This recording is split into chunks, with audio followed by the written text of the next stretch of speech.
నాకు తెలియదని వారు అనుకుంటారేమో. నేను ప్రజల దృష్టిలో జ్ఞానవంతుడిగా ఉంటే చాలు. నాకు తెలిసినా తెలియకపోయినా ఒకటే. అలా ఉండకూడదండి ప్రియమైన దేవుని పిల్లారా. దయచేసి సహోదరులైన అందరూ కూడా మనందరం కూడా ఇలా నేర్చుకోవడానికి మనం ప్రయత్నించాలి. ఎందుకంటే ఇది ఇక్కడితో ఆగిపోయేది కాదు. మనం నేర్చుకుని ఎదుటి వారికి ఎప్పుడైతే మనం చెప్పగలుగుతున్నామో అప్పుడు సువార్త అనేది ప్రపంచవ్యాప్తంగా మీ చుట్టూన్న పరిధిలో మీరు ఇంకా బాగుగా ప్రకటించడానికి అవకాశం ఉంటుంది. సురేష్ గారు కాబట్టి ప్రశ్న అడిగితే చెప్పలేకపోయారు మనం చెప్పలేకపోయాం. నేను ఎవరిని ఉద్దేశించాలనట్లేదు. అందులో నేను కూడా ఉండొచ్చు. ఓకేనా? ఇప్పుడు చెప్పిన మాట ఉన్న వాళ్ళు నాకు అర్థమైంది కాబట్టి నేను చెప్పగలను. కానీ అర్థం కాని విషయాలు కూడా కొన్ని ఉంటాయి. అవి అడిగినప్పుడు నేను కూడా చెప్పలేననుకో నేను కూడా మీలాగే ఉండిపోతాను. సో ఏంటంటే మనం ఎప్పుడూ నేర్చుకుంటూ ఉండాలి. ప్రతి విషయాన్ని నేర్చుకుంటాం. ఇవి కూడా అలాగే నేర్చుకోవాలి. అప్పుడు మన ఆత్మీయ జీవితం ప్రతీది కూడా బాగుంటుంది. రైట్. క్లాస్ పీకుతున్నానని అనుకోకండి. దయచేసి అందరూ కళ్ళు మూసుకున్నట్లయితే ప్రార్థన చేసుకుందాం. మహాలోకాన్ని కలిగించిన మా కన్న తండ్రి, మీ ఉన్నతమైన ఘనమైన నామమున కొందరము నాయన. దేవా, గత 4 దినాలుగా తండ్రి, 3 దినాలుగా తండ్రి, ఎంతో విలువైన మాటలను, సంగతులను తండ్రి, ఈ కుమారుల ద్వారా తండ్రి మీరు తెలియపరిచారు తండ్రి.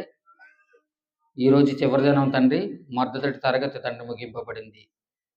ఇదిగో 2వ తరగతిలోనికి వచ్చేసాం నాయన. మరలా సాయంత్రం చివరి ప్రసంగంతో తండ్రి, చివరి మాటలతో తండ్రి, ఈ కార్యక్రమం ఇక్కడితో ముగించి పడుతుంది నాయన. తండ్రి చెప్పబడుతున్న ప్రతి మాట తండ్రి, నా సహోదరులైన వారు తండ్రి, వారు హృదయం అనే పలక మీద రాసుకునేలాగా సహాయం అనుగ్రహించండి. చెప్పబడుతున్న విత్తబడుతున్న ప్రతి వాక్యాన్ని తండ్రి దుష్టుడు ఎత్తుకుని పోకుండా తండ్రి వారికి సహాయం అనుగ్రహించమని, కృపను చూపమని తండ్రి. అలాగే ఇక్కడ నిలబడి చెబుతున్న నాకు తండ్రి, మీ కుమారుడైన పరిశుద్ధాత్మ తోడుగా ఉంచమని, సహాయం అనుగ్రహించమని తండ్రి.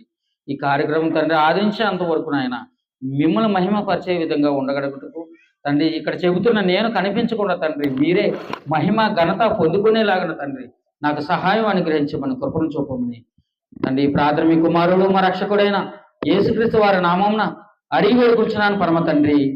ఆమేన్. ప్రియమైన దేవుని పిల్లారా, బిర్యానీ అందరూ బాగా తిన్నారా? చక్కగా మరి సహోదరులైన వారు నిజంగా ఎంతో కష్టంతో ఈ యొక్క కార్యక్రమాన్ని జరిగిస్తున్నారు. ఈ రోజు కూడా మనకు ఆహారం లోటు లేకుండా, ఎటువంటి ఇబ్బంది లేకుండా ప్రతి దానిని మన ఇంటికాడ కూడా తినమో అలాగే నన్ను అడిగితే అంత చక్కగా ప్రతిదీ మనకి టైంకి సిద్ధపరిచి, ఇక్కడ ఒక పక్కన వాక్యం జరుగుతూనే ఉంది, మరొక పక్కన అక్కడ సిద్ధమైపోతున్నాయి. మీకు అర్థమవుతుందా? ఇలా మెసేజ్ అవ్వగానే టీ రెడీ అంటున్నారు, స్నాక్ రెడీ అంటున్నారు, భోజనం రెడీ అంటున్నారు. ఇలా అంటే అలా రావు కదా, ఎంతోమంది కష్టం వెనకాల ఉన్నది. సో ఇవన్నీ ఎందుకంటే ఈ వాక్యం కోసం. ఈ వాక్యాన్ని జాగ్రత్తగా విందాం. ఇక ఈరోజు చివరి పాఠంగా నా యొక్క పాఠం, చివరి పాఠం, బైబిల్లో కొన్ని విలువైన సంగతులు దేవుడు చెప్పాడు. త్రాగుబోతులు, తిండిబోతులను గూర్చి బైబిల్ ఏమని చెప్పింది? ఎవరండి? త్రాగుబోతులు, తిండిబోతులు. మీ అందరికీ ఒక సందేహం రావచ్చు ఈ మాట వినగానే. త్రాగుబోతులు అయితే సమాజంలో ఉన్నారండి, దేవుడికి ఇష్టం లేదండి, ఇది అందరికీ తెలిసిన విషయమే. తిండిబోతులు అంటున్నారేంటి అంటే దేవుడి ఉద్దేశం అంటే తినకూడదా? తినేవారు కూడా పరలోకం వెళ్ళరా అనే సందేహాలు మీకు ఏమైనా కలుగుతున్నాయేమో. కంగారు పడకండి, పాఠం అంతా విన్న తర్వాత అర్థమవుతుంది. రైట్. మనకు లోకంలో సమాజంగా సాధారణంగా ఏం కనిపిస్తాయండి మనకి? లోకంలో ఎప్పుడైనా చూసాం అనుకోండి, మేకపోతు అంటారు. ఏం పోతు? మేకపోతు, లేదా గొర్రెపోతు, లేదా దున్నపోతు. ఈ పోతులు అనేటి అవి జంతువులున్న ఆ యొక్క విధానాన్ని బట్టి వాటికి ఆ పేర్లు పెట్టారు. ఈ పేర్లు మనం ఎప్పటి నుంచో వింటున్నాం. కానీ బైబిల్ ఏం చెప్పిందంటే మేకపోతులు, దున్నపోతులు, గొర్రెపోతుల కోసం చెప్పలేదు బైబిల్. మరి ఏం చెప్పింది? త్రాగుపోతుల కోసం చెప్పింది. ఏమండి? తిండి పోతుల కోసం చెప్పింది. ఈ లక్షణాలు కలిగి ఎవరైతే ఉంటున్నారో ఇవి చాలా భయంకరమైనవండి. చాలా దేవునికి నచ్చినటువంటి ఒక జాబితాలో ఉన్న ఈ లక్షణాలను బట్టి ఎవరైనా ఒకవేళ ఉండిపోతే వీటి కారణంగా కూడా పరలోకం వెళ్ళే అవకాశాన్ని కోల్పోతారు మనుషులు. మీకు అర్థమవుతుందా? చక్కగా సమయాన్ని వృధా చేయకుండా సామెతల గ్రంథంలోకి వెళ్ళిపోతాం. సామెతల గ్రంథం మంచి మాట చెప్తున్న జ్ఞాని అయిన సొలొమోను గారు రాసిన సామెతలు, జ్ఞాని అయిన సొలొమోను రాసిన సామెతలు సామెతల గ్రంథం 23వ అధ్యాయం, సామెతల గ్రంథం 23వ అధ్యాయం 20వ వచనం. సామెతల గ్రంథం 23వ అధ్యాయం 20వ వచనం. ద్రాక్షారసం త్రాగువారితోనైనను మాంసం హెచ్చుగా తినువారితోనైనను సహవాసం చేయకము, త్రాగుబోతులను తిండిపోతులను దరిద్రులగుదురు, చిత్రమొత్తు చింపిగుడ్డలు ధరించుటకు కారణమగును అంటున్నాడండి. నిజంగా సొలొమోను గారు స్త్రీల విషయంలో అయితే ఒక నేరం చేసి తొలగిపోయారు, కానీ ఆయన రచించిన ఈ సామెతలు కానివ్వండి, ఆయన జ్ఞానంతో రచించిన దేవుడు అనుగ్రహించిన ఈ జ్ఞానంతో ఇచ్చిన ఈ వాక్యాలు ప్రతి సమాజానికి, సమాజంలో ఉన్న ప్రతి మనిషికి చాలా చాలా విలువైనవండి. అతను ప్రతి దాని కోసం రాశాడు, ప్రతి పక్షి కోసం, పురుగు కోసం రాశాడు. అలాగే మనిషి జీవితానికి అత్యవసరమైన ఏమిటో, ఏవి దేవునికి ఇష్టం లేదో, ఏవి దేవునికి ఇష్టమో ప్రతిదీ రాశాడండి. నిజంగా ఈ బైబిల్ గ్రంథంలో రాయబడిన మాటలు సమాజంలో మీరు ఎక్కడికి వెళ్ళి చూడండి, ఏ గ్రంథంలో కానీ ఏ పుస్తకాల్లో కానీ మనిషి కోసం ఎంత డెప్త్గా చెప్పే మాటలు ఎక్కడ ఉండవండి. కావాలంటే మీరు ప్రయత్నించవచ్చు, కావాలంటే మీరు తెలుసుకోవచ్చు. మీరు గూగుల్ని అడగండి, గూగుల్ ఏమైనా చెప్తుందా? తిండిపోతులుగా ఉండొచ్చా, త్రాగుబోతులుగా ఉండొచ్చు అని గూగుల్ ఏమైనా చెప్తుందండి? ఏం చెప్పదండి. ఇంకా మీకు ఇష్టమైన ఆహారాలు ఏవైతే ఉన్నాయో మీరు ఏది అడిగితే చూపిస్తుంది. ఇది తినొద్దు, అది చేయొద్దు అని చెప్పదు. ప్రియమైన దేవుని పిల్లలు చూడండి. కానీ దేవుని వాక్యం మనకి ఏం చెబుతుంది? త్రాగుబోతులు తిండిపోతులు ఎలా మారిపోతారంట? దరిద్రులగుతారంట. దరిద్రులుగా మారిపోతారంట. త్రాగేవారు తినేవారు వీరు ఎలా మారిపోతారంటే దరిద్రులుగా మారిపోతారు. చాలా మందికి ఒక సందేహం ఉంటుంది, ఏమండి డబ్బులు ఉన్న వాళ్ళే కదండి తింటారు, డబ్బులు ఉన్న వాళ్ళే కదండి తాగుతారు, అందులో మీకేంటండి నొప్పి అంటారు. నిజమే, డబ్బులున్న వాళ్ళే తాగుతారు, డబ్బులున్న వాళ్ళే తింటారు, నష్టం ఏమీ లేదు. కానీ వీరు ఎలా దరిద్రులు అవుతారు? దేవుడు ఇస్తున్న ప్రశ్న. త్రాగుబోతులు తిండిపోతులు ధనం ఉంటేనే తింటారండి అని మీరు అంటున్నారు, కానీ బైబిల్ ఏం చెప్తుంది? వారు దరిద్రులగుదురు అంటారు. దరిద్రులు ఎలాగవుతారు? ఎంత ధనం ఉన్నా, ఎంత ఇది ఉన్నా, ఎంత అధికారం ఉన్నా, ఏది ఉన్నా సరే నీకు కలిగిన వాటితో కూర్చుంటే ఏం జరిగిపోతుందంట? కొండలైనా జరిగిపోతాయంట. అంతే కదండి, కూర్చుని తింటే కొండలైనా జరిగిపోతాయంట. ఏం తరగవా? మీరు ఒక 1000 రూపాయలు కూలి తెచ్చుకున్నారు ఒక జీతంగా, 1000 రూపాయలు ఒక రోజులో ఖర్చు పెట్టడం కష్టమా ఈజీయా చెప్పండి? చాలా సులువు, చాలా ఈజీ. టిఫిన్కి వెళ్ళి ఒక దోశ 2 దోశలు తిన్నామంటే 100 రూపాయలు పట్టవు. ఎందుకు? దోశ ఎంత? 50 రూపీస్. అందులోనూ మనకి నోటి రుచిగా ఉండాలి. ఏమంటాం? ఎగ్గ దోశ తినేవాడు ఒకడు, ఏమండి ఉప్మా పెసరోడు తినేవాడు ఒకడు తినొద్దని అంటున్నామా? అందుకే కంగారపడద్దు అన్నాడు. పాట వింటే మనకు అర్థమవుతుంది. ఇవన్నీ చేసేవారు ఏంటంటే దీనివల్ల ఏమిటి? ధనం అవుతుంది. కానీ ఒక దోశ తింటే మన కడుపు నిండిపోతుంది. ఒక దోశకి మించి 10 దోశలు తినేసాడు కూడా ఏమంటారు అని మీరు చెప్పాలి. ఒక దోశ తింటే మన కడుపు నిండిపోతుంది. టిఫిన్ ఎలా తినాలి? టిఫిన్లా తినాలి. భోజనంలో తిన్నాం అనుకోండి, టిఫినే భోజనంలో చేస్తే భోజనంకి ఎలా తింటావు?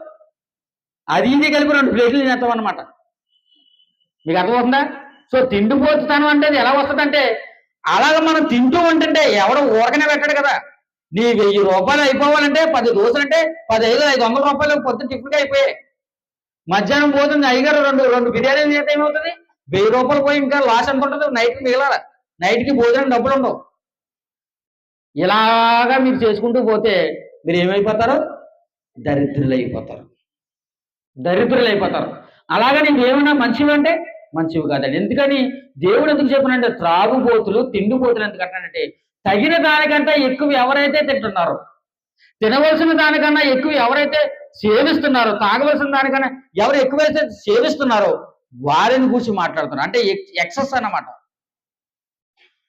కొంతమందికి కడుపు అప్పటికే ఎగబెట్టేస్తూ ఉంటుంది, తినాలని అనిపించదు, కడుపు సహకరించదు. ఆయన ఏం చేస్తారు? రోజు తినేవాడు ఒక రోజు ఉపవాసం ఉండాలంటే సురేష్ గారు చెప్పినట్టు బాడీ ఏమవుతుంది? సహకరించదు. ఎలకలు పరిగెడుతున్నాయి లోపల అంటారు. నిజంగా ఎలకలు పరిగెడుతున్నాయి మనకి. ప్రియమైన దేవుని పిల్లలు చూసారా? దేవుడు చెప్పిన మాటలు త్రాగుపోతులను తిండిపోతులను ఎలా అయిపోతారంట? దరిద్రులు అయిపోతారంట. ఇలాంటి వారితో మీరు సహవాసం చేయకండి. మాంసం హెచ్చుగా ఎవరైతే తినేవారు ఉన్నారో వారితో మీరు సహవాసం చేయకండి. మీరు వారితో సహవాసం చేస్తే ఏమవుతుంది? మీరు కూడా వారిలో మారిపోతారు అంతే. మీరు కూడా వారిలో మారిపోతారు. మీకు అర్థమవుతుందా? తిండిపోతులు, త్రాగుబోతులు. ఏమంటే త్రాగుబోతుల కోసం మీ అందరికీ తెలుసు కదండి. ఇదే అధ్యాయంలో చెప్తున్నా చూడండి. ఎన్నో వచనం? 29వ వచనం చదవండి. 29వ వచనం. ఎవరికి శ్రమ, ఎవరికి దుఃఖము, ఎవరికి జగడములు, ఎవరికి చింత, ఎవరికి హేతువు లేని గాయములు, ఎవరికి మందదృష్టి, ద్రాక్షారసంతో ప్రొద్దుపుచ్చు వారికే కదా కలిపిన ద్రాక్షారసము రుచి చూడ చేరే వారికే కదా. ఏమండి దేవుడు ఏం చెప్తున్నాడండి? ఎవరికి శ్రమ, ఎవరికి ఇబ్బంది, ఎవరికి కష్టాలు, ఎవరికి నష్టాలు, ఎవరికి కళ్ళ దృష్టి మందగిస్తుంది, ఏమండి ఎవరికి హేతువు లేని గాయములు జరుగుతాయి. చూసారా? తాగేవారు అందరూ ఎలా ఉంటారు? అప్పుడప్పుడు చాలా మంది సమాజంలో ఉంటారండి. చక్కగా పనులకి వెళ్ళేవారు వాళ్ళు వీళ్ళు ఉంటారంటే బాగా రోజంతా కష్టపడుతున్నారు. అలాగని వారిని తాగమని మనం ప్రోత్సహించడం లేదు. తాగొద్దని బైబిల్ చెప్పింది. కానీ వారు తాగుతున్నప్పుడు ఎలా తాగుతున్నారు? మరి కొంతమంది చాలా లిమిట్లో తీసుకుంటారండి. లిమిట్లో తీసుకుని దానిని విడిచిపెడేస్తారు. మరి కొంతమంది దాన్ని ఏదో ఒక ఉద్యమం లాగా ఇంక త్రాగడమే ఒక పనిగా పెట్టుకుంటారు. వారు ఎలా తాగుతారంటే ఏమని చెప్తున్నా చూడండి. 30వ వచనం చూడండి. ద్రాక్షారసంతో ప్రొద్దుపుచ్చు వారికే కదా. అంటే దాని అర్థం ఏంటో తెలుసా? ఉదయాన్నే లెగ్గని మనం ఏం చేస్తాం? బ్రష్ కడుగుతాం. వారేం చేస్తాడు? బ్రాందీతో కడుగుతాడు పళ్ళు. మీకు అర్థమవుతుందా? నోట్లో వేసుకుని ఆ పుక్కులు ఎంతనే కానీ ఆ బ్రాందీ ఆ నోట్లోకి వెళ్తేనే కానీ వాడు రోజు గడవదు అన్నమాట. అక్కడి నుంచి స్టార్ట్ చేస్తారు అయ్యగారు. అప్పుడు స్టార్ట్ చేసి ఎప్పుడు ముగింతారు? నైట్ ముగింతారు, సాయంత్రం ముగింతారు. తన దగ్గర ఉన్న ధనం అయిపోయేంత వరకు, తన సొత్తు అయిపోయేంత వరకు. ఏమన్నా నాకు ఒకటి అర్థం కాదండి నిజంగానే. ఆ త్రాగే వరకు అప్పటికే లోడ్ అయిపోయి ఉంటారు. అటు నడలేడు ఇటు నడలేడు, తుళ్ళుతూ పడిపోతూ మొక్కలేసేస్తూ ఇన్ని పురాగులు పడతాడే. మరలా దేక్కుంటే ఎక్కడికి వెళ్ళిపోతాడు? ఆ బ్రాందీ సాగు దగ్గరికి వెళ్ళిపోతాడు. ఎందుకురా ఇలా తాగేస్తామంటే ఏమన్నా అంటాడు. మనం చెప్పిన మాట అంటాడు ఎవడన్నా వినండి. మరలా ఏమంటాడు? హ్యాంగ్ ఓవర్ అంటాడు. అదే అంటాడు ఇదండి. అందుకే దేవుడు ఎంత చక్కగా చెప్తాడు చూడండి. హేతువు లేని గాయాలు తగిలించుకుంటాడు అంటే వాడు.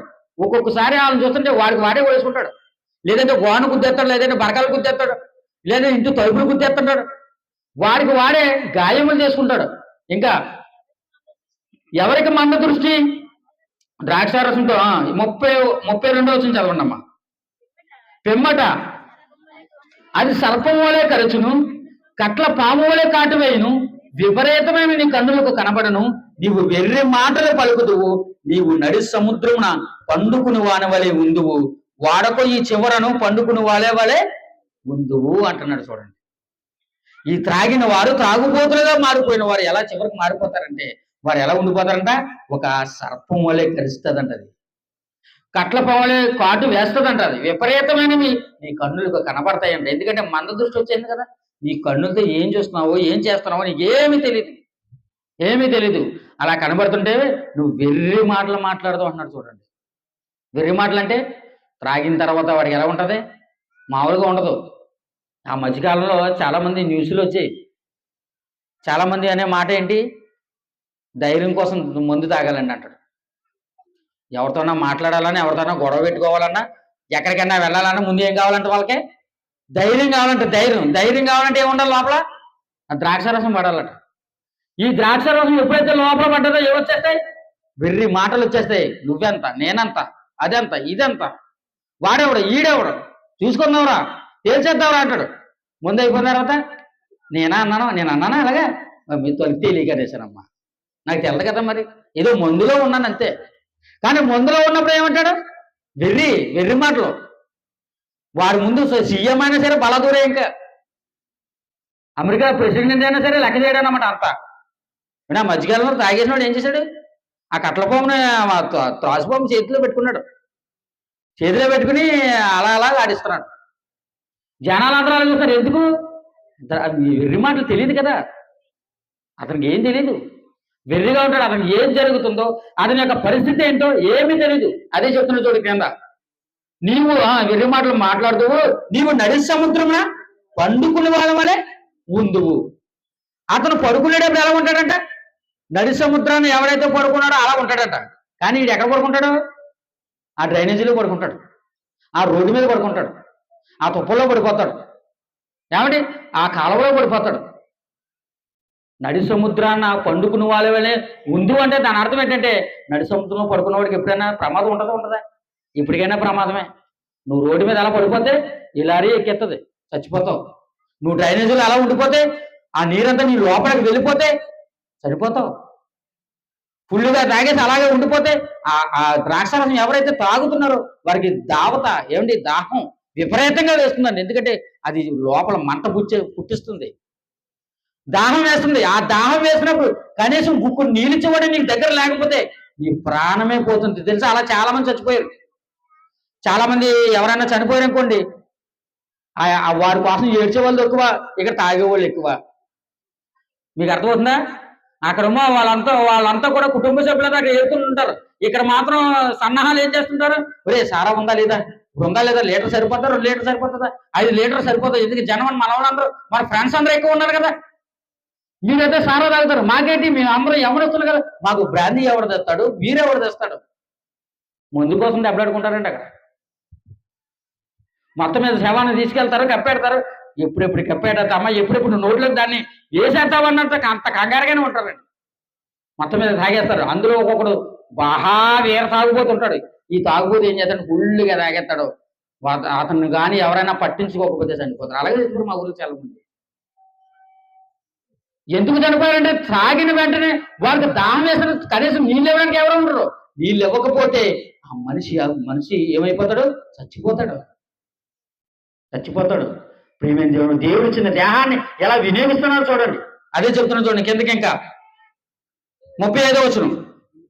నన్ను కొట్టినను నాకు నొప్పి కలగలేదు, నా మీద దెబ్బలు పడినను నాకు తెలియలేదు. చూసారా?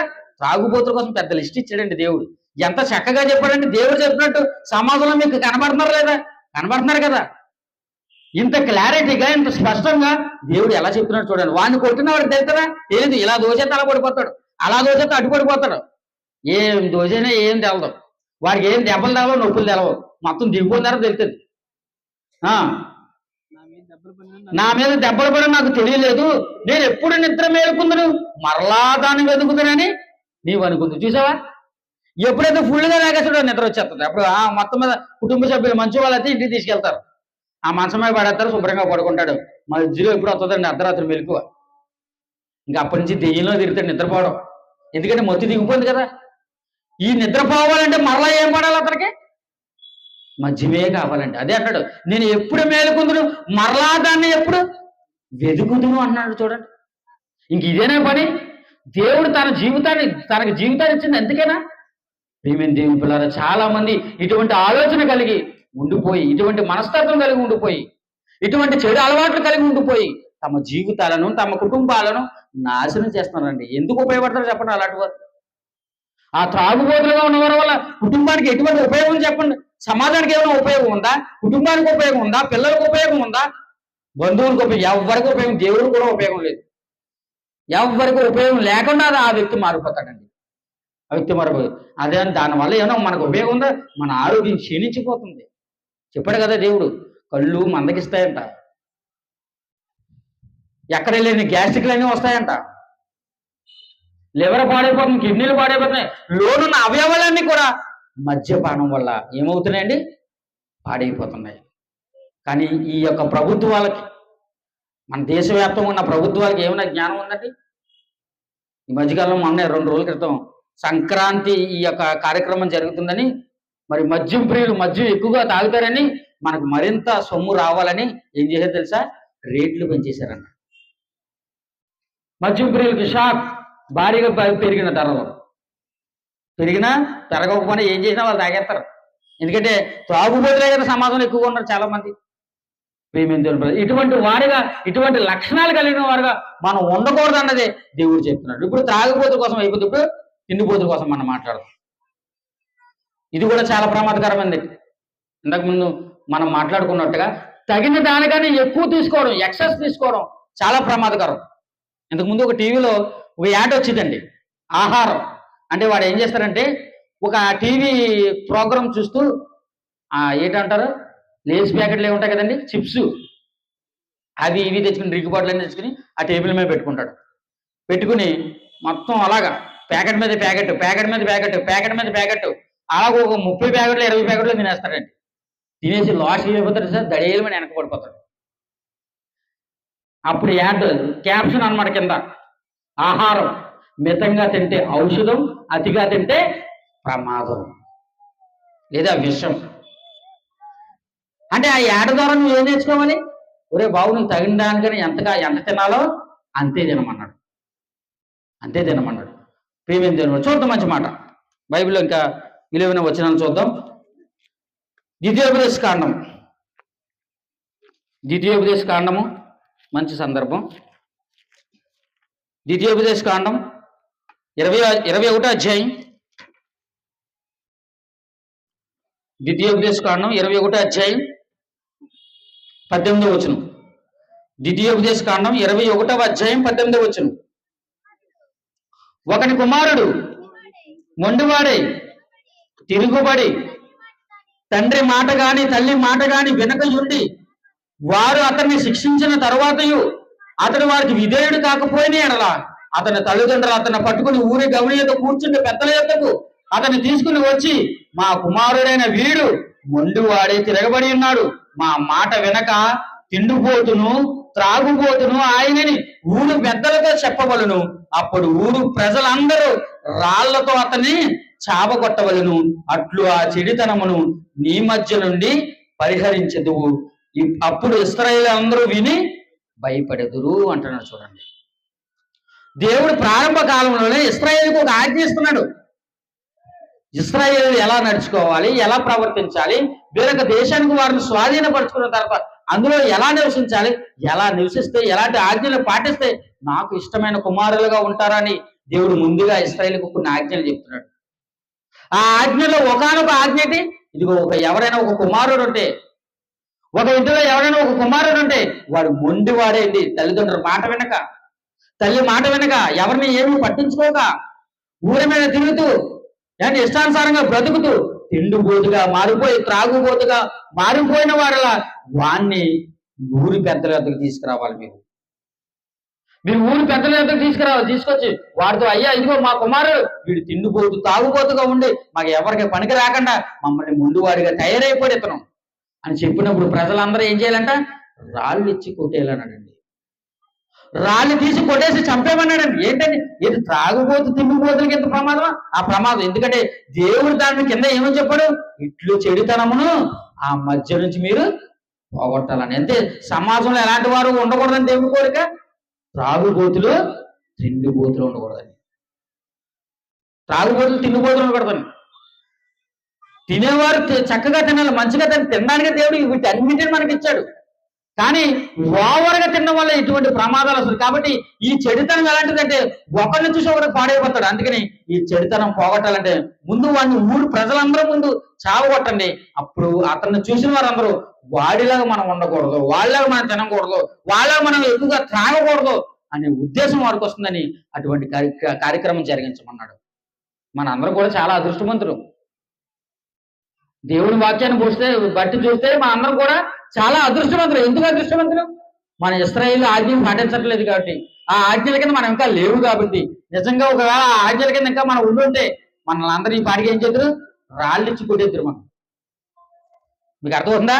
మనలో త్రాగుబోతులు లేకపోవచ్చు, కానీ తిండిపోతులు ఉంటారా ఉండరా? ఎందుకుంటారు?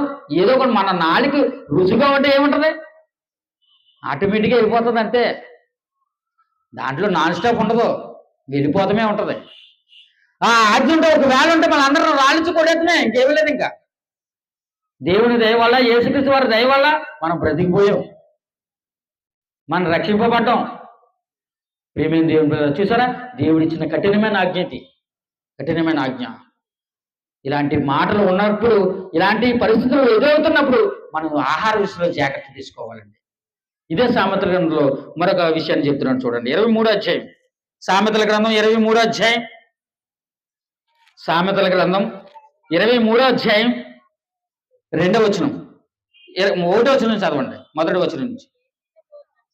నీవు ఏలికతో భోజనం చేయ కూర్చుని ఎడల నీవెవరి సమక్షంలో ఉన్నావో బాగుగా యోచించుము.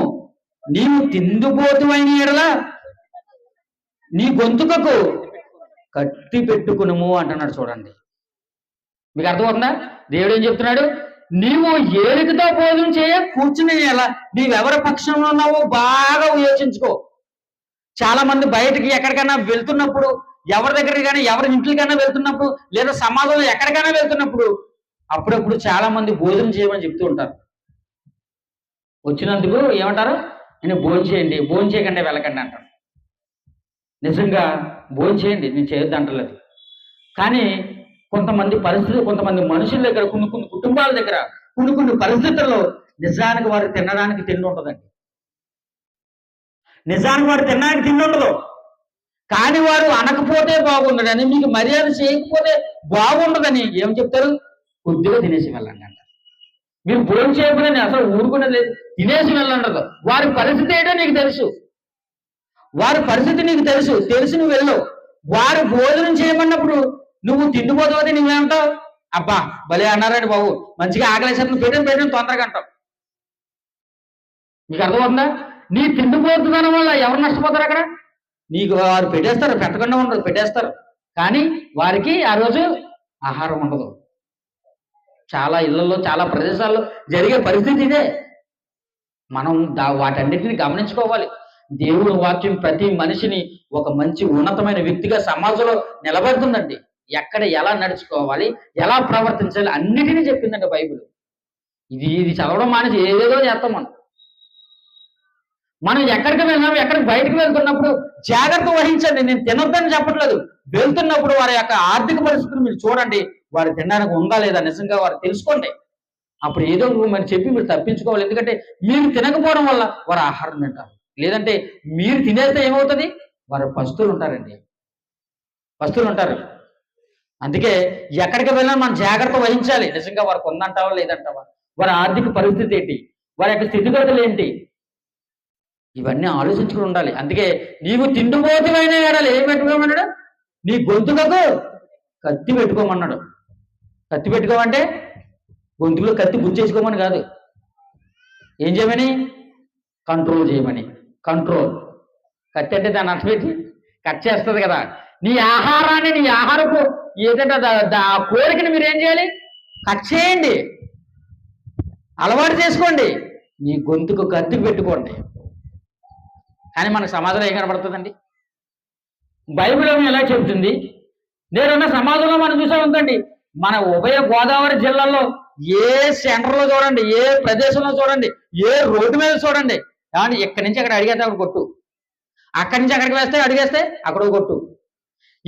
ఇన్ని షాపులు, ఈ రెస్టారెంట్లు, ఇన్ని భోజన ప్రియులు ఉండడం వల్లే ఇవన్నీ ఎందుకు వేశాయి? అనేక మంది వంట వండుకోవడం మానేశారండి. ఇంటికాడ జనాలందరూ కూడా ఏం చేయడం మానేశారు? వంట వండుకోవడం మానేశారు.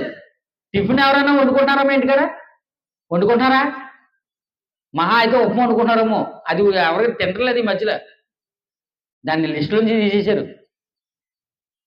ఇంత పొద్దున్నే లేచి పప్పు నానబెట్టి, పప్పు రుబ్బి, ఏమండి ఆ కుక్కర్లో పెట్టి, లేదంటే ఆ ఇడ్లీ పాత్రలో పెట్టి ఇడ్లీలో వండుకుని, మళ్ళీ అందులో చట్నీ లేకపోతే మళ్ళీ ఎన్ని మిరగాలి ఇవన్నీ తెచ్చుకుని ఇవన్నీ చేయండి. అంత సేవ ఎవడ చేస్తారని బాబు, ఒక 30 రూపాయలతో టిఫిన్ వస్తున్నాను. చూసారా? అంటే మనుషులు కష్టపడడం మానేశారు, తిండిపోతులుగా మారిపోయారు. మారిపోయి ఈ యొక్క హోటల్స్ అన్నా ఇవన్నీ ఎందుకు తెలుసంటే అనేక మంది తిండిపోతులు బయటే తింటారు, ఇంటికి తింటారు. వాళ్ళు తిండిపోతులు అన్నమాట వీరందరూ కూడా. దీనివల్ల మనిషి యొక్క ఆరోగ్యం ఎలా పోతుంది? నష్టపోతున్నారు. మనిషి అనారోగ్య పరిస్థితుల్లో వెళ్ళిపోతున్నాడు. ఈ రోజు గ్యాస్ట్రిక్ వెళ్ళిపోతుంది ఎక్కువ. అనేక మంది గ్యాస్ట్రిక్ రావడానికి కారణం ఏంటండి? ఊపకాయం వస్తుంది, గ్యాస్ట్రిక్లు వస్తున్నాయి, అల్సర్ వస్తుంది, లేనిపోయిన జబ్బులు. ఏమండి ఈ రకరకాల జబ్బులన్నీ రావడానికి, ఈ యొక్క పరిస్థితులన్నీ తారుమారైపోవడానికి కారణం ఏంటంటే ఫుడ్ హ్యాబిట్స్ అన్నారండి. మన తినే ఫుడ్ ఎలాంటిదో మన ఆరోగ్యం దాని మీద ఆధారపడి ఉంటుంది. ఇంకా యూట్యూబ్ ఓపెన్ చేస్తే మనం ఇంకా చెప్పక్కర్లేదు. ఇప్పుడు మనం బయట తిన్నాం, ఆ బయట రుచులు మాకు నచ్చాయి. రోజు వెళ్ళి కొనుక్కొని తినలేము, లేదంటే వెళ్ళి పరిస్థితి లేదు. ఇప్పుడు నూడిల్స్ ఎలా చేయాలి యూట్యూబ్లో వెంటనే చెప్పేస్తారు. ఒక బిర్యానీ ఎలా ఉండాలి యూట్యూబ్లో వెంటనే చెప్పేస్తారు. దాంట్లో ఒక ఫ్రై ఎలా చేయాలి యూట్యూబ్లో వెంటనే చెప్పేస్తాడు. ఈ రోజు ఇంతకు ముందు వంట చేయాలంటే ఎవరు చేసేవారండి? స్త్రీలే చేసేవారండి వంటలు, మహాతల్లులు. నిజంగా తల్లులుగా ఉన్నవారు, స్త్రీలుగా ఉన్నవారు, చెల్లెలుగా ఉన్నవారు, అక్కలుగా ఉన్నవారు మంచిగా ఆహారం వండి పెట్టేవారు కుటుంబ సభ్యులకి. ఈ రోజు నాడు ఎక్కడ చూసినా ఏమండి పురుషులు వండేస్తున్నారు, పిల్లలు వండేస్తున్నారు, ముసలి వాళ్ళు వండేస్తున్నారు. ఎక్కడ చూసినా వంటలు, ఏ వంట కార్యక్రమాన్ని వండేస్తున్నారు. అందరూ వంట కార్యక్రమాలు చేసేస్తున్నారండి. ఆ మధ్యకాలంలో కూడా యూట్యూబ్లో చూసారండి, నాకు చాలా మైండ్ చాలా తెగ నవ్వుకున్నాను నిజంగా. ఇప్పుడు దమ్ బిర్యానీ ఎలా చేయాలో మనం నేర్చుకుందాం అంటాడు. దమ్ బిర్యానీ ఎలా చేయాలి? మీరు కొద్దిగా ఒక 2 కేజీలు మాంసం పెట్టుకోండి, 3 కేజీలు బియ్యం పెట్టుకోండి, 2 కేజీల 2 జగ్గుల వాటర్ వేసుకోండి. ఇప్పుడు కళాయి పెట్టుకోండి, కొద్దిగా నూనె వేయండి. తర్వాత చెప్పే మాట, కొత్తిమీర కొద్దిగా వేసుకుందాం, అల్లం వెల్లుల్లి పేస్ట్ కొద్దిగా వేసుకుందాం, నూనె కొద్దిగా వేసుకుందాం, జీలకర్ర కొద్దిగా వేసుకుందాం, కారం పొడి కొద్దిగా వేసుకుందాం, కలుపుకుందాం, బియ్యం వేసేద్దాం, బియ్యం బిర్యానీ రెడీ అంటున్నాడు. ఇలా రెడీ అయిన తర్వాత ఆడే తీసుకుని ఆడే తినేసి అబ్బబ్బబ్బబ్బా సూపర్ అంటున్నాడు. దానికి ఎంతమంది లైకులు? వేల మంది లైకులు, 40,000, 50,000, 1,00,000, మిలియన్స్ వ్యూస్. ఎందుకయ్యా నీ వ్యూస్ వస్తున్నాయి నీకంటే? వీళ్ళందరూ తిండిపోతులే, లైక్ చేసేవాడు అందరూ ఎవడో అబ్బా సూపర్ అని అంటాడు ఎవడో. తిండిపోతులే అందరూ కూడా ఎంతమంది ఉన్నారు? లక్షల మంది ఉన్నారు. ఏమండి ఎన్ని బిర్యానీలు ఉన్నాయండి నిజంగా. ఒక రాడు తిండి తినాలంటే ఆ పెళ్లి జరిగితే నా చిన్నతనంలో చెప్పేవారు మా తల్లిదండ్రులు. నిజంగా ఏదైనా ఒక వివాహం జరగాలంటే పప్పు అన్నం పెట్టేవారంట, ఒక పులిహార పప్పు, ఇంక ఇదే బిర్యానీ కంటే పెద్ద గొప్ప అన్నమాట. ఇంకా ఎవరైనా ఒకవేళ బిర్యానీ అన్నది ఎవరైనా పెడితే ఎవరో బిర్యానీ పెట్టేశారంట అనేవారు. ఇప్పుడు 30 రూపాయలకి బిర్యానీ ఇచ్చేస్తున్నారు, 20 రూపాయలకి బిర్యానీ ఇచ్చేస్తున్నారు. ఏమంటే బకెట్ బిర్యానీ అంట, ఫ్యామిలీ ప్యాక్ అంట. మరొకటి ఏమిటంటే బిర్యానీ సేల్ అవ్వాలంటే తిండిపోతులందరికీ ఒక పోటీ పెట్టారు. ఏంటిది? తిన్నంత బిర్యానీ. మీరు ఎంత తింటే తినండి, డబ్బులు మాత్రం ఎంత 200కే మీరు ఎంత తింటే తినండి. మీరు తిండిపోతు అలాగే తిండిపోతు పోటీలు కూడా పెడతారండి. మీకు అర్థమైందా? తినడానికి ఏం పెడుతున్నారు? పోటీలు. ఒక 4 మనుషులు బల్లేసి కూర్చుంటారు, ఇలాంటి బల్లేసి కూర్చుంటారు. ఎవడు ఎదుర్కొంటాడు? ఒక పెద్ద ప్లేట్ ఉంటుంది, ఇందులో ఇంత అన్నం, ఇంత ఒక కోడి, తందూరు కోడి ఏదంటారు కదా, ఓ కోడిని బలంగా ఏపించి పెడతాడు. ఒక 3 గుడ్లు, చేపలు, పీతలు, ఒక 10 రకాలు పెడేస్తాడు. అలాగే 4గురికి పెడేస్తాడు. ఇప్పుడు టైమర్ ఆన్ చేస్తాడు. అక్కడ ఎవరైతే ఫాస్ట్గా తినేస్తాడో వాడే విన్ను. ఏం పోటీలు ఇవి? తిండిపోతూ పోటీలండి. సమాజంలో ఇలాంటి వారు ఉన్నారంటే ఉన్నారు. ఇదే కదండి మనకి సమాజంలో కనపడుతుంది. ప్రియమైన దేవుని పిల్లలు, దేవుడు చెప్తున్న మాటలు చూడండి. ఇలా తినేసే వాళ్ళు కనపడకుండా పోయి తర్వాత వీడియోలు చూడండి. 1 సంవత్సరం వీడియోలు వస్తున్నాయి, 2 సంవత్సరాలు వీడియోలు వస్తున్నాయి. ఈ మధ్యలో కనపడతలేదు ఆడెవడో కానీ, ఆడి పేరు నాకు తెలియదు కానీ కనిపించలేదాడు. బాగా గుండేసుకుని ఉండి బొచ్చలా ఊపువాడండి, ఇలా ఊపువాడు. ఆడు కనపడతలేదు ఈ మధ్యలో. ఏమయ్యాడు? టపాకెట్టేసి ఉంటాడు నాకు తెలిసి, ఎందుకంటే తిండిపోదు కదా. ప్రియమైన దేవుని పిల్లరా, దేవుడు చెప్తున్న వాక్యాలు ఎంత విలువైనవో, ఎంత ప్రాముఖ్యమైనవో చూడండి సమాజానికి. మనందరికీ విలువైన సంగతులు. నీవు తిండిపోతువైనా నీ గొంతుకు నీవు కత్తి పెట్టుకో అన్నాడండి. ఎందుకు పెట్టుకోమన్నాడంటే ఈ తిండిపోతూ తనం వల్ల పరలోక రాజ్యాన్ని కోల్పోయిన వారు ఉన్నారు. దేవుని రాజ్యానికి చేరుకోకుండా, దేవునికి దగ్గర అవ్వకుండా, ఏమండి వారికి ఇవ్వబడిన అవకాశాన్ని కోల్పోయిన వారు ఉన్నారండి. కోల్పోయిన వారు ఉన్నారు, మీ అందరికీ తెలుసు. మంచి సందర్భం చూద్దాం. ఆదికాండం వెళ్దాం. ఆదికాండము 25వ అధ్యాయం, ఆదికాండము 25వ అధ్యాయం 31వ వచనం. ఆదికాండము 25వ అధ్యాయం 31వ వచనం. అందుకు యాకోబు, నీ జ్యేష్ఠత్వము నేడు నాకు ఇమ్మని అడుగగా, యాశావు నేను చావబోచున్నాను కదా, జ్యేష్ఠత్వం నాకెందుకనను, యాకోబు నేడు నాతో ప్రమాణం చేయమనను. అతడు యాకోబుతో ప్రమాణం చేసి అతనికి జ్యేష్ఠత్వమును అమ్మివేయగా యాకోబు ఆహారమును చిక్కుడు కాయల వంటకమును యాషావుకిచ్చును. అతడు తిని త్రాగి లేచిపోయిను. అట్లు యాషావు తన జ్యేష్ఠత్వమును తృణీకరించెను. ఈ తిండిపోతుతనం వల్ల, త్రాగుబోతుతనం వల్ల ఏం జరిగింది అంటే ఏమైంది? యాషావు జ్యేష్ఠత్వాన్ని పోగొట్టుకున్నాడు. దేనికోసం? పోనీ చికెన్ కోసం, మటన్ కోసం, ఏదంటే దూపుడు గొర్రె, ఇంకో గొర్రె అంటారు కదా, ఈ గొర్రెల కోసం అయితే బాగుందిరేమో, ఏదో కొద్దిగా ఆలోచిద్దు. నేను పోయి చిక్కుడుకాయ కూర కోసం పోగొట్టుకున్నాడా? ఆ ఎర్రగా ఉన్నది ఆ చిక్కుడుకాయ కూర నాకు ఎట్టవా అన్నాడు. యాకోబు ఎలాంటి వాడు? మహా తెలివైన వాడు. ఏమన్నాడు? నీ జ్యేష్ఠత్వం నాకు ఇచ్చావు, మీ కూర నీకు ఇచ్చేస్తాను. చూసా, ఒక వంట ఎవడు చేస్తాడా? యాకోబు చేస్తున్నాము. పురుషుడు వాళ్ళ తల్లి చేయట్లేదు. వాళ్ళ తమ్ముడు వంటకాలు వండుకుంటుంటే అన్నగారు వచ్చాడన్నట, తమ్ముడు చూడడానికి అదిరిపోతుందిరా చిక్కుడుకాయలు, చాలా చాలా చాలా సూపర్గా ఉన్నాయి, ఎర్రగా ఉన్నాయి, జర కొద్దిగా పెట్టవా నాకు అన్నాడు. ఏమంటే ఆహారాన్ని వలేసి ఏం చేశాడు? జ్యేష్ఠత్వం తీసుకున్నాడు. ఎందుకు అతను జ్యేష్ఠత్వం ఇచ్చేశాడు? జ్యేష్ఠత్వం విలువ ఎవరికి తెలియలేదండి? యాషావు తెలియలేదు. తర్వాత నాన్న యాకోబుని దీవించేసిన తర్వాత నాన్న దగ్గరికి వెళ్ళి, నాన్న నన్ను కూడా దీవించట. నాన్న అన్నాడు, ఒరే పోరా, నీకేముంది, నీకు రావాల్సిన జ్యేష్ఠత్వాన్ని మీ తమ్ముడు అట్టిపోయాడు, నా దగ్గర ఇంకేముందో తెలుసా? శాపము తప్ప ఇంకేం లేదన్నాడు. నా దగ్గరికి దీవులన్నీ అయిపోయాయి, దీవులన్నీ మీ తమ్ముడికి ఇచ్చేసాను నువ్వు అనుకుని. నీకులోనే శాపం ఉన్న చూసా, దరిద్రుడు అన్నాడు చూసారా? శాపగ్రస్తుడు అవుతే అయిపోతాడు అంతే. దేవుడు చెప్పిన మాట ఎప్పుడు తప్పడు. యాషావు తన తిండిపోతుతనం వలన ఏం చేశాడు? జ్యేష్ఠత్వాన్ని అమ్మేసుకున్నాడండి. జ్యేష్ఠత్వాన్ని అమ్మేసుకున్నాడు. తినేసి త్రాగేసి అంట లేచి వెళ్ళిపోయాడట. ఏం జరిగిందో తెల్లది. పుల్లిగా తిన్నాడు, త్రాగాడు, లేచి వెళ్ళిపోయాడు. యాషావు జ్యేష్ఠత్వాన్ని పోగొట్టుకున్నాడు. దేనివల్ల? తిండిపోతుతనం వల్ల. తిండి కోసం పోగొట్టుకున్నాడండి. ఇక మీ అందరికీ తెలుసు ఇశ్రాయేలు మహానుభావులు. వారి కోసం మనం ఎప్పటికైనా చెప్పుకోవచ్చు. ఎంత కాలమైనా వారిని దేవుడు మనకు అలాగా పెట్టాడు దృష్టాంతములుగా. ఏమంటే ఇశ్రాయేలు అందరినీ కూడా ఏం చేశాడు? దేవుడు అరణ్య మార్గం గుండా నడిపించాడు. వారి మధ్యలో ఏం కోరుకున్నారు? తిండే కోరుకున్నారు. ఇంకేం కోరుకున్నారు? అదే కాదు కోరుకున్నారు. సంఖ్యాకాండము 11వ అధ్యాయం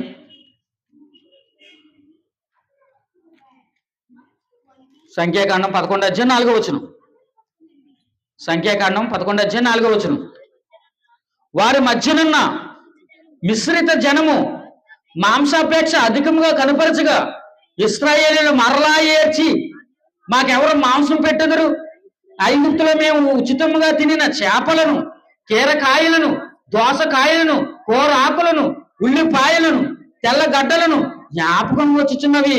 ఇప్పుడు మా ప్రాణము సొమ్మచిల్లును అంటున్నారు. చూడండి, దేవుడు ఐగుప్తు దేశం నుంచి ఎన్నో అద్భుతాలు చేసి తీసుకొస్తే అద్భుతాలు గుర్తుకు రావట్లేదు వీళ్ళకి. ఆ కష్టాలు, ఆ బాధలు, ఆ ఇబ్బందుల నుంచి దేవుడు మమ్మల్ని విడిపించాడ్రా, మనం చాలా అదృష్టవంతులము, ఇప్పటికైనా దేవుడు మన ఎందుకు జాలి చూపాడు అని ఇశ్రాయేలు ఇప్పుడు ఏ రోజు మాట్లాడలేదండి దేవుని కోసం. దేవుని కోసం కనీసం ఒక్కసారి కూడా తలుచుకోలేదండి. ఎప్పుడైనా వారు దేవుణ్ణి తలుచుకున్నారంటే ఏమంటే తిండి కోసమే తలుచుకున్నారండి దేవుణ్ణి, నీళ్ళ కోసమే తలుచుకున్నారండి దేవుణ్ణి, ఇబ్బందుల కోసమే తలుచుకున్నారండి దేవుణ్ణి. ఇక్కడ కూడా అదే తలుచుకుంటున్నారు. ఇదిగో మేము అలసిపోయి ఉన్నాం, మాకు తిండి ఎవడెడతాడు? అక్కడ మేము ఐగుప్తులను హాయిగా మాంసం శుభ్రంగా తిన్నాం కదా, వాటితో పాటు కీరకాయలు తిన్నాం, దోసకాయలు తిన్నాం, ఉల్లిపాయలు తిన్నాం, చేపలు తిన్నాం, తెల్లగడ్డలు అన్నీ తినేసాం మేము. ఏ దుంపలు ఉన్నాయో ఆ దుంపలన్నీ మేము ఆరగించేసాం. ఆ రుచులన్నీ ఇప్పుడు మాకు గుర్తుకొస్తున్నాయి. ఇప్పుడు ఇవన్నీ మాకు ఎవడు పెడతాడు?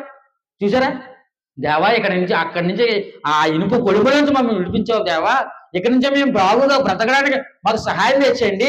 ఈ యొక్క అరణ్య మార్గం కూడా మీరు ఇంత గొప్పగా మమ్మల్ని నడిపిస్తున్నారు, ఇంకెన్ని దినాల్లో మమ్మల్ని నడిపిస్తారు అంటే బాగుందినేమో దేవా, మాకు ఇంకా కావాల్సింది ఇంకా వేరొకటి ఉన్నది, మీ అందు భయభక్తులు కలిగి ఉండే జీవితాన్ని ఇవ్వని అడిగితే బాగుందినేమో.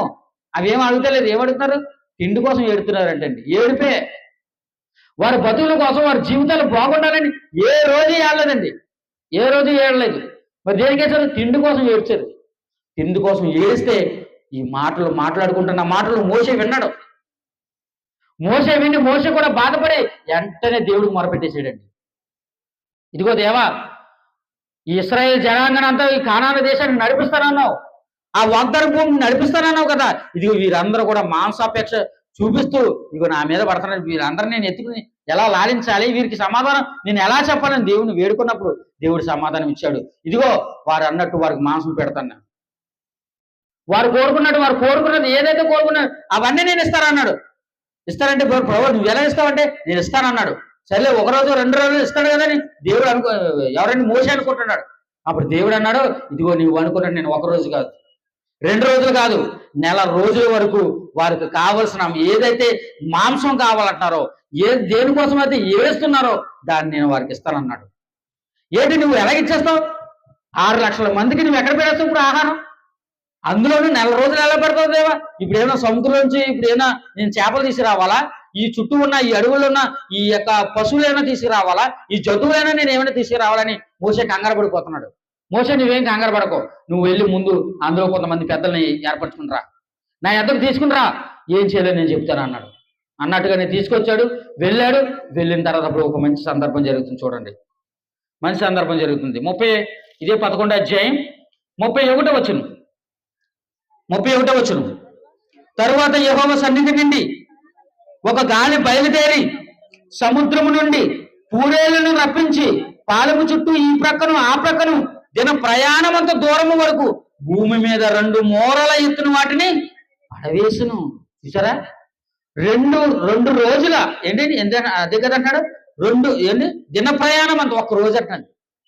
1 రోజంతా వారు ఒకవేళ 6 లక్షల మంది ప్రయాణం చేస్తే ఎంత దూరం వెళ్తారో, ఎంత దూరం నడుస్తారో. ఇంచుమించు ఒక 20 నుంచి 25 కిలోమీటర్లు నడవగలరండి మనిషి ఆగకుండా 8 గంటలు లేదా 10 గంటలు 12 గంటలు నడిస్తే. ఆగకుండా నిలుపుదల చేయకుండా నడుచుకుంటూ వెళ్ళిపోతే ఏమంటే ఇంత టైం పడుతుంది, ఒక రోజుకి 25 కిలోమీటర్లు పడుతుంది. ఇప్పుడు వారు అనుకున్నట్టుగా చేస్తే దేవుడు ఏం చేశాడు, ఒక దిన ప్రయాణం అంత దూరం వారు నడిచినా సరే వారికి ఏం కనపడుతుందంట? మాంసం కనపడుతుందంట, పూరేలు కనపడతాయంట. ఎంత ఎట్టంట? 2 మూరలు అంటండి. 2 మూరల ఎత్తు ఏం కనపడుతున్నాయి? పూరేలే కనపడుతున్నాయి. అంటే ఎంత కురిపించాడండి దేవుడు నిజంగా. వారు కోరుకున్నంతగా ఎంత కురిపించాడు చూడండి. ఇంకా ఉమ్మరించేశాడు. మీరు తిని చావని రాని, ఎందుకంటే మీరు మాంసం మీద అపేక్ష ఎక్కువ ఉంచుతున్నారు కదా, ఎక్కువతో కూడా మీకు ఎంత మోహమాటం లేకుండా మీరు తినేయండి అన్నాడు. కురిపించడం అంటే అప్పుడు జరుగుతుంది చూడండి. కావున జనులు ఆ రాత్రి ఎంతయు మరుసటి దినమంతయు లేచి ఆ పూరేలను కూర్చుండరి. ఇలాంటి చిత్రమైన చూడండి ఏం చేస్తున్నారు. ఇలా ఈ రోజు దేవుడు కురిపిస్తే ఈ రోజు ఉదయం అంతా కూర్చుకున్నారంట. అంటే ఎవరికాడ బకెట్లతో పట్టిపోతున్నాడు, కొండలతో పట్టుకుపోతున్నాడు, దేశాలతో పట్టుకుపోతున్నాడు, పెద్ద పెద్ద గిన్నెలతో పట్టుకుపోతున్నాడు. ఈ రోజంతా పగలంతా కూర్చుకున్నారంట, రాత్రి అంతా కూర్చుకున్నారంట, మరుసటి రోజు కూడా కూర్చుకున్నారంట. చూసారు, ఇంక ముందు తినడం కాదు, ముందు అట్టుకుపోవాలి అక్కడికి. మీకు అర్థమవుతుందా? తినే పరిస్థితి లేదు. ఇప్పుడు తినేసి అన్నగా కొద్దిగా మనశ్శాంతిగా ఉండవన్నా లేదు. ఏంటి చూసిందంతా నాకే కావాలి. ఇప్పుడు కంటేసి అంటారు కదా, ఈ చూసిందంతా నా దగ్గర ఉండదు. ఇప్పుడు నేను ఆకలి తినడానికి ఏముంటుంది రేపు నుంచి? చూడండి, అప్పుడప్పుడు ఎవరైనా ఒక ఫంక్షన్కి పిలిచారు అనుకోండి, ఏదైనా ఒక భోజన కార్యక్రమానికి వెళ్ళాం అనుకోండి, ఆడు మంచోడు చెడ్డోడు చిన్నోడు పెద్దోడు ఏం చూడరు. ఇంకా ఏం చేస్తారు? భోజనాలు పిలిచిన పాపానికి ఏం చేస్తారండి? అతన్ని అన్నంగా చక్కగా తినేస్తారు. తినేసి మళ్ళీ ఇంకో ప్లేట్ తెస్తారు. ఆ వడ్డించేవాళ్ళేమో చెప్పలేరు, వాళ్ళేమో ఏమీ మాట్లాడలేరు, వేస్తారు. ఈ ప్లేట్ మళ్ళీ చేతితో పెట్టుకుంటారు, ఈ ప్లేట్ చేతితో పెట్టుకుంటారు, రెండింటిగా పెడేస్తారు, మరలా వస్తారు, మళ్ళీ 2 చేతులు పెట్టుకుంటారు, మళ్ళీ పెడేస్తారు. ఇవన్నీ అయిపోయి లాస్ట్లో సాంబార్ ఏముందని గిన్నెలు మొత్తలో డొక్కులు మొత్తం అనేది తెచ్చేస్తారు, బకెట్లు అన్నీ. ఇవన్నీ అయిపోయినారు. కూర అంతా గ్రేవీ మిగిలిపోయిందంట. ఆ మిగిలిపోయిందా అయితే అక్కడ ఉన్న ఏదో కవర్ తీసేసుకుంటారు, కవర్లో మూట కడేస్తారు, తెచ్చేస్తారు ఇంటికి. ఏమైనా తింటారా? ఇది ఏమైనా తింటారా? పాడేస్తారండి, పాడేస్తారు. వారు అసలు తినరు. నిజం చెప్పండి. ఎందుకంటే ఒక మనిషికి తిన్న తర్వాత అది ఇంకా అరగడానికి టైం పడుతుంది. ఈ రోజు ఇప్పుడు మధ్యాహ్నం బిర్యానీ తిన్నాం మనం, సాయంత్రం చాలా మంది తింటారో చెప్పలేం. ఎందుకంటే కొంతమంది కొద్దిగా ఏమైనా హెవీగా తింటే అది ఎక్కడ కావదు. మరి కొంతమంది కొద్దిగా లిమిట్గా తీసుకున్నారు, చక్కగా మరలా ఏ పూటగా ఆ పూటగా అందంగా తింటారు. ప్రియమైన దేవుడు, అలాగా వేసుకెళ్తాం, మనం పట్టుకెళ్తాం, తింటామండి, తినం, పాడేస్తాం. మీరు అలా చేసే బదులు అదేదో ఉల్లేస్తే నీ గౌరవం నిలబడుతుంది, నీ గురించి మాట్లాడుకోవడం మానేస్తారు.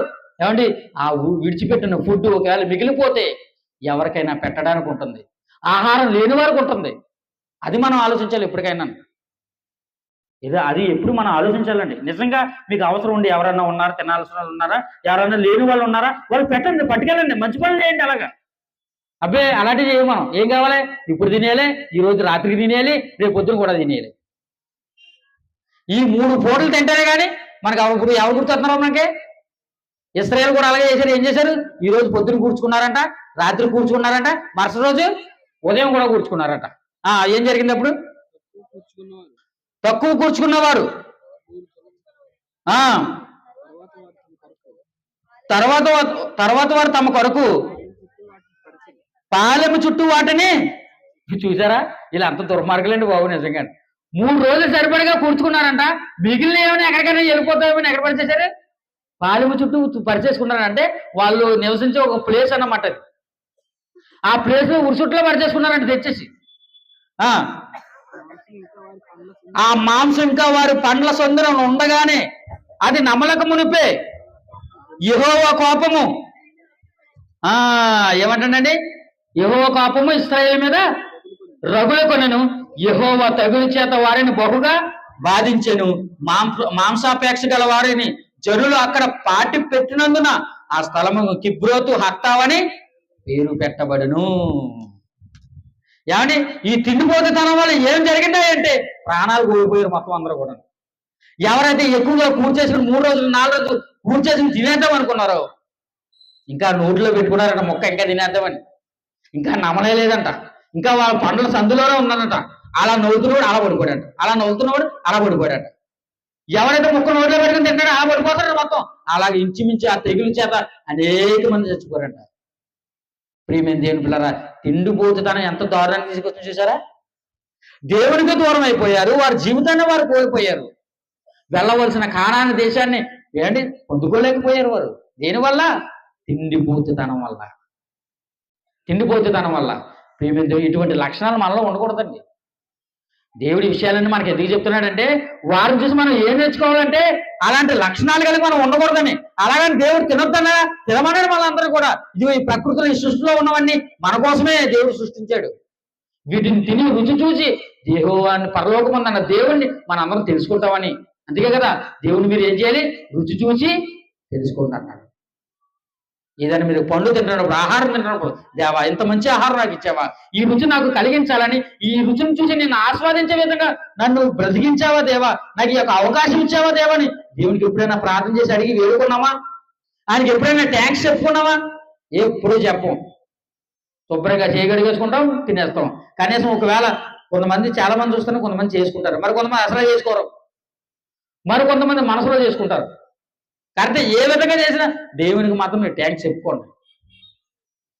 దేవుడు ఆహారాన్ని మనకి ఇచ్చినందుకు దేవుడికి కృతజ్ఞతలు చెప్పండి, కృతజ్ఞతలు చెప్పండి. ఇదే విషయాలను కొత్త నిబంధనలో కూడా చెప్తున్నాడు. చూడండి, పేతురు రాసిన మొదటి పత్రిక ముగించుకుందాం. పేతురు రాసిన మొదటి పత్రిక 4వ అధ్యాయం. పేతురు రాసిన మొదటి పత్రిక 4వ అధ్యాయం 3వ వచనం. పేతురు రాసిన మొదటి పత్రిక 4వ అధ్యాయం 3వ వచనం. మనము పోకిరీ చేష్టలను, దురాశలను, మద్యపానము, అల్లరితో కూడిన ఆటపాటలు, త్రాగుబోతుల విందులు, చేదగని విగ్రహ పూజలు మొదలైన వాటి యందు నడుచుకునుచు అన్య జనుల ఇష్టము నెరవేర్చుచున్నటకు గతించిన కాలమే చాలును అంటున్నాడు. చూడండి, మనం దేవునిలోకి రాకముందు ఏవైతే చేసామో, పోకిరీ చేష్టలు చేసాం, పనికిరాని వ్యాసాలని చేసాం, దురాశల్లో మనం మునుగు తేలిపోయాం, మద్యపానం చేసాం, త్రాగం, గెంతం, కానీ త్రాగుబోతులు విందులు చేసుకున్నాం. త్రాగుబోతులు విందులు చూసారా? చాలా మంది ఏదైనా ఒక బ్రాంచ్ షాప్ ఉందనుకోండి, అక్కడ ఉంటది ఏంటి? తిండి. మీకు అర్థమవుతుందా? ఇక్కడ మద్యపాటులు కోరుకుంటాడు, అక్కడే ఉంటాడు. అక్కడ ఏం చేస్తాడు? చికెన్ పకోడీ చేస్తాడు, కోడిగుడ్డు అట్లేస్తాడు, రకరకాల ఐటమ్స్ అన్ని పెడుతుంటాడు.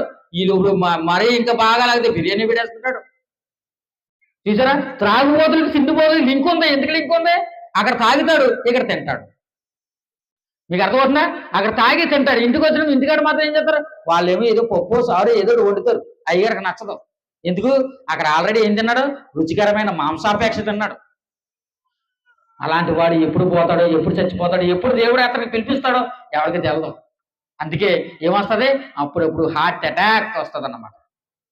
ఈ అటాక్ ఏం చేస్తాడంటే దేవుడు చెప్తాడు, చూపిస్తాడు, వినిపిస్తాడు. ఎప్పుడే వినరు మనం, ఎప్పుడే వినం. చక్కగా తాగేసాం కదా, ఉన్నాం కదా అనుకుంటారు.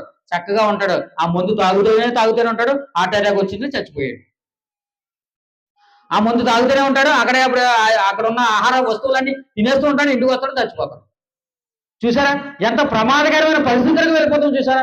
అందుకే అంటున్నాడు, సంఘంలోకి వచ్చిన వారు అంటున్నాడు, మన అందరికీ చెప్తున్నాడు, ఇదిగో మీరు ఇంతకుముందు మీరు కూడా చేశారు అలాగే. మనము కూడా ఒకప్పుడు పోకిరీ చేష్టలు చేసాం, మనము కూడా ఒకప్పుడు దురాశలో ఉండిపోయాం, మనము కూడా ఒకప్పుడు మందు తాగేవారుగా ఉన్నాం, మద్యపానం సేవించేవారుగా మనం ఉండిపోయాం. త్రాగుబోతులు విందులు చేసుకుంటూ మన జీవితాన్ని కొనసాగించుకున్నాం.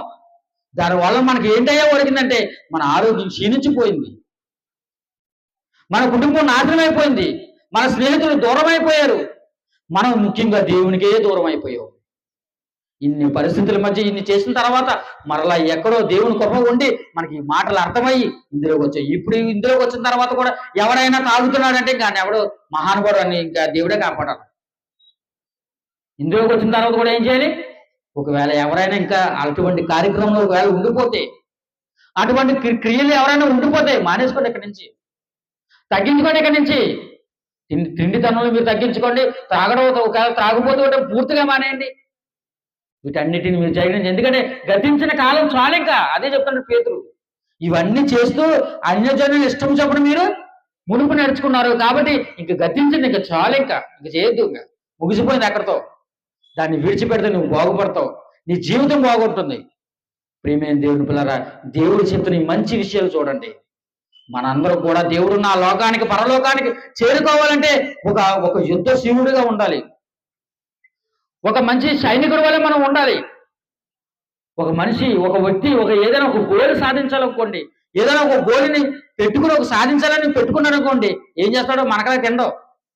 కుంభాలు తిన్నాడు కొంతమంది, అసలు తిండండి. అసలు మీకు అర్థమవుతుందా? ఒక పోలీస్కి ట్రైనింగ్ అయ్యేవాడు, లేదంటే ఒక కానిస్టేబుల్కి ప్రిపేర్ అయ్యేవాడు, ఒక ఎస్ఐ జాబ్ ప్రిపేర్ అయ్యేవాడు, లేదా ఒక ఐఏఎస్ ఐపీఎస్కి ప్రిపేర్ అయ్యేవాడు, ఒక ఆర్మీలోకి పనిచేయడానికి వెళ్ళాలనుకున్నవాడు, జంతువులకు వెళ్ళాలనుకున్నవాడు ఎలా ఉంటాడండి?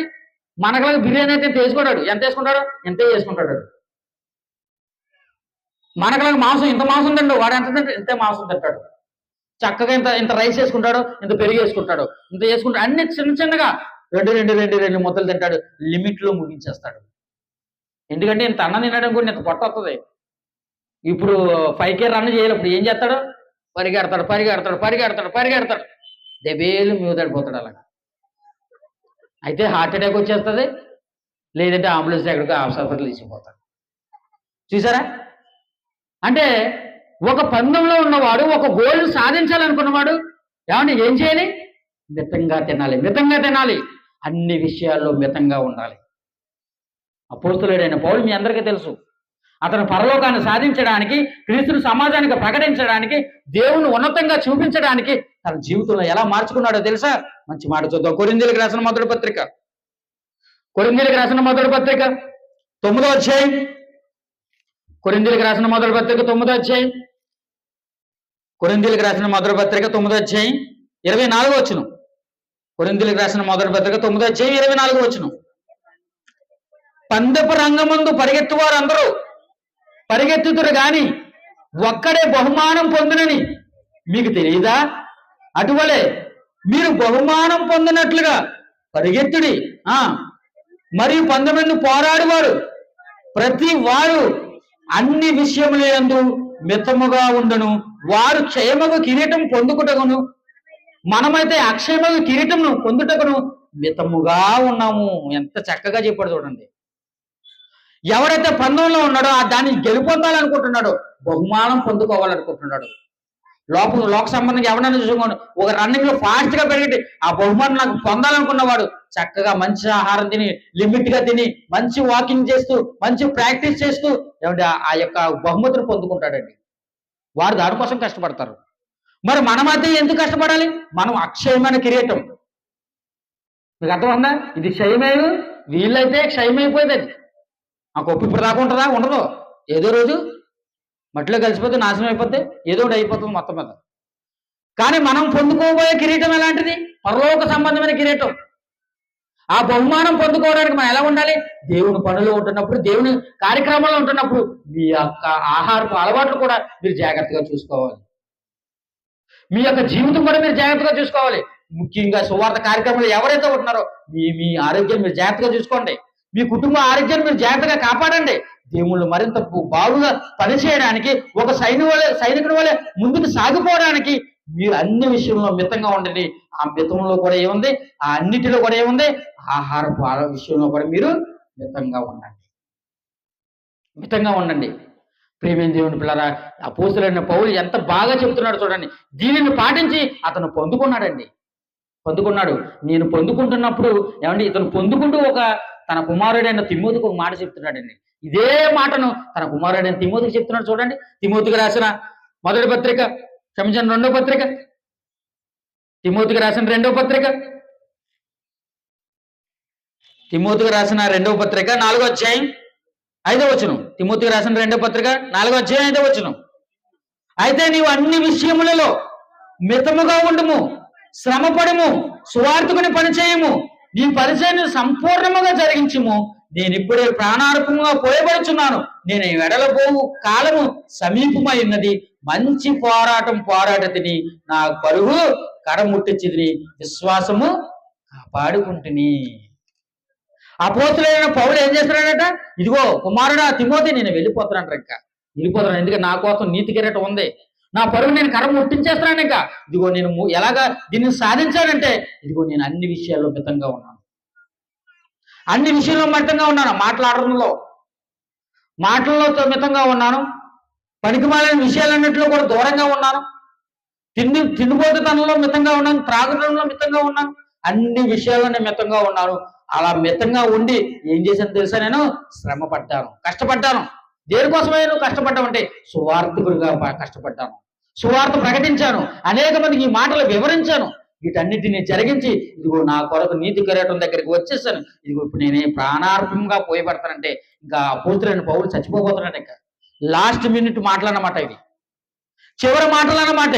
ఆ చివరి మాటల్లో చెబుతున్నప్పుడు తిమోతికి ఏం చెప్తున్నాడు? నీవు కూడా అన్ని విషయాలు ఎలా ఉండాలి? మితంగా ఉండన్నాడు. మితంగా ఉండన్నాడు. ఈ బహుమానం నాకే కాదు, నాతో పాటు ఎవరైతే యేసుక్రీస్తు కోసం కష్టపడతారో, ఆయన ఎందుకు నిలిచి ఉంటారో, ఆ నావల ఎవరైతే కష్టపడి ఉంటారో వారికి కూడా ఈ బహుమానం దక్కుతుందని చెప్పాడు తిమోతికి. ప్రియమైన దేవుని బిడ్డ, ఇన్ని మాటలు విన్నారు మీరు అందరూ కూడా. త్రాగుబోతులుగా ఉన్నవారు, తిండిపోతులుగా ఉన్నవారు ఎలాంటి ప్రమాదంలోకి వెళ్ళిపోతున్నారో, దేవుడికి ఎలా దూరం అయిపోతున్నారో ఇన్ని మాటల ద్వారా, ఇన్ని వాక్యాల ద్వారా మీరు విన్నారు. ఈ చివరి దినాన్న ఈ మధ్యాహ్న తరగతిలో ప్రభు చిత్తవతే మళ్ళీ కలుద్దాం. అర్థమైందా? చివరిగా ఒక మంచి మాట చూద్దాం. చివరిగా ఒక మంచి మాట పేతురు రాసిన, క్షమించండి, తిమోతికి రాసిన, ఫిలిప్పీలకు రాసిన పత్రిక చూద్దాం. ఫిలిప్పీలకు రాసిన పత్రిక, ఫిలిప్పీలకు రాసిన పత్రిక 3వ అధ్యాయం, ఫిలిప్పీలకు రాసిన పత్రిక 3వ అధ్యాయం 19వ వచనం. ఫిలిప్పీలకు రాసిన పత్రిక 3వ అధ్యాయం 19వ వచనం. నాశనమే వారి అంతము, వారి కడుపే వారి దేవుడు అంటాను. ఇంకా వీళ్ళు అలాంటి అనుకున్నారు. ఇంకా ఇన్ని మాటలు చెప్పిన తర్వాత, ఇంత ప్రసంగం చేసిన తర్వాత ఈ 70 విడిచిపెట్టారు అనుకోండి, ఇంక నేను వారిని కాపాడలేను. దేవుడు వారి కోసం చెప్తున్న మాట ఏంటంటే నాశనమే వారి అంతం. మీ అంతం ఎలా ఉంటుందంటే మిమ్మల్ని కాదండి, ఎవరైతే ఈ మాటలను పట్టించుకోకుండా, వినిపించుకోకుండా, పాటించకూడదని అనుకుంటూ నిశ్చయించుకున్నారో, వాత వేయబడిన మనస్సాక్షి కలిగి హృదయంలో ఎవరైతే ఈ మాటలను ముద్రించుకోలేదో వారు ఎలాంటి వారో తెలుసా? వారు ఒక దానికోసం సిద్ధపడిపోవాలి. దేనికోసం? అది వారి నాశనం ఎలా ఉంటుందంటే, వారి అంతం ఎలా ఉంటుందంటే నాశనకరంగా ఉంటుంది. ఎందుకంటే వారి దేవుడు ఎవరు? పరలోకమందన్న దేవుడు కాదు వాళ్ళకి. కుమారుడైన యేసుక్రీస్తు వారు కాదు వారికి దేవుడు. ఎవరు వాళ్ళ దేవుడు? కొడుపే వారి దేవుడు అంట. వాడి కొడుపుకి ఏదైతే ఇష్టమో, మందు ఇష్టమా, బ్రాందీ ఇష్టమా, బీర్ ఇష్టమా, ఆహార పదార్థాలు ఇష్టమా, లేదంటే మరొకటి ఇష్టమా, ఏది ఇష్టమైతే దానిని పోషించుకోవడానికి చూస్తారు. ఆ కొండని, ఆ పొట్టని, ఆ కడుపుని ఓ దేవునిగా పూజిస్తారన్నమాట. ఏమండి? సమాజంలో ఒక మాట ఉంటుందండి, చివరిగా ఈ మాట చెప్పి ముగిస్తాను. ఏమండి? ఎవడన్నా ఎక్కువగా తింటాడు అనుకోండి, వీడెవడరా బాబు కుంభకర్రలో తింటాడు అంటాడు. అంటే ఏంటి? వాడు ఎలా తింటాడు? కుంభకర్ణుడు అంటే ఏంటి? చిన్నప్పుడు స్కూల్లో చెప్పారు కదా, అంత తింటాడనమాట. అందులో ఇంకొకరు ఉన్నాడు బకాసుర. ఈ మధ్యలో ఏమంటే కాకినాడలో పెట్టాడు బకాసుర రెస్టారెంట్ బిర్యానీ పాయింట్ అని పెట్టాడు. అంటే దాని అంటే అందులో గెలిచిన వాళ్ళందరూ అలాంటి వాళ్ళు బకాసురులు అన్నమాట. మీకు అర్థమైందా? ఆ బకాసురుడు కోసం మనం చరిత్రలో మన చిన్నతనంలో స్కూల్లో ఏం నేర్చుకున్నాం? బకాసురుడు ఏం చేశాడు? 2 ఇడ్లను, ఒక బండి భోజనాన్ని ఏం చేశాడు? ఒక మనిషిని, అవును, అతన్ని తీసుకెళ్ళడానికి, అతను చంపడానికి ప్రయత్నించినప్పుడు అతను ఎవడైనా తినేస్తాడు, అతన్ని శిక్షించాలంటే ఏం చేయాలంటే చివరిగా వెళ్ళాలంటారు. ఆ వెళ్ళాలన్నప్పుడు ఏం చేయాలి? ఒక ఎద్దుల బండి ఇవ్వాలి. ఆ ఎద్దులకు రెండు ఎద్దులు ఉంటాయి. ఆ తోడేవాడు, ఎద్దుల బండిని తోడేవాడు ఒక మనిషి ఉంటాడు. ఆ వెనకాల బండిడు అన్నం ఉంటుంది. వాడు ఏం చేస్తాడు? బకాసురుడు అంటే ఏంటి? ఆ మనిషిని తినేస్తాడు, ఆ 2 ఇడ్లు తినేస్తాడు, ఆ వెనకాల ఉన్న బండిడు అన్నం తినేస్తాడు. ఆడే బకాసురుడు అంటే. మీకు అర్థమవుతుందా? కుంభకర్ణుడు అంటే కూడా అలాంటి వాడేనమాట. సో ఇలాంటి వ్యక్తులు, ఇలాంటి మనుషులుగా మన అస్సలు ఉండొద్దు. దయచేసి ఇలాంటి వ్యక్తులుగా మీరు అందరూ ఉండకూడదని ప్రభుపేట మిమ్మల్ని మీరు అందరినీ వేడుకుంటూ ప్రేమపూర్వకంగా ఈ యొక్క కార్యక్రమాన్ని నేను ముగిస్తూ అందరూ కళ్ళు మూసుకున్నట్లయితే ప్రార్థన చేసుకుందాం. మహాలోకాలను కలిగించిన మా కన్న తండ్రి, కొన్ని విలువైన సంగతులను తండ్రి మీ గ్రంథం ద్వారా నాయన వివరించాను తండ్రి. మా వివరణలో తండ్రి ఎటువంటి ఒకవేళ తప్పు ఉంటే తండ్రి, మిస్టేక్స్ ఏమైనా ఉంటే తండ్రి నన్ను క్షమించండి తండ్రి. ఏది ఏమైనా తండ్రి మీ జ్ఞానం చేత తండ్రి, మీ యొక్క తండ్రి ప్రోత్సాహంతో నాయన ఇక్కడ నిలబడి తండ్రి నేను మాట్లాడుతున్నాను నాయన. ప్రతి విషయం తండ్రి నా సహోదరులైన వారందరికీ తండ్రి అర్థం కావాలని ఒక మంచి ఆలోచన విధానంతోనే ఇక్కడ చెప్పాను నాయన తండ్రి. విన్నవారు ఎంతమందో ఈ తండ్రి తమ హృదయంలో భద్రపరుచుకున్న వారు ఎంతమందో నాకు తెలియదు నాయన తండ్రి. ఏది ఏమైనా తండ్రి వారందరూ కూడా వారి జీవితాలను తండ్రి ఈ మాటలు చొప్పున బ్రతకగల సహాయం అనుగ్రహించండి. అలాగే ఇక్కడ చెబుతూ తండ్రి ఇక్కడ నిలబడి ఉన్నాను తండ్రి. నాకు ఈ అవకాశాన్ని మీరు అనుగ్రహించారు, మీ కృపను చూపారు తండ్రి. అలాగే ఇంతటి మహత్తరమైన కార్యక్రమాన్ని జరిగించడానికి తండ్రి ముఖ్యంగా మేడపరు సహోదరులు, వారి చుట్టూ ఉన్న వారి సంఘస్థులు, వీరందరూ కూడా తండ్రి ఎంతో తండ్రి కష్టపడ్డారు తండ్రి.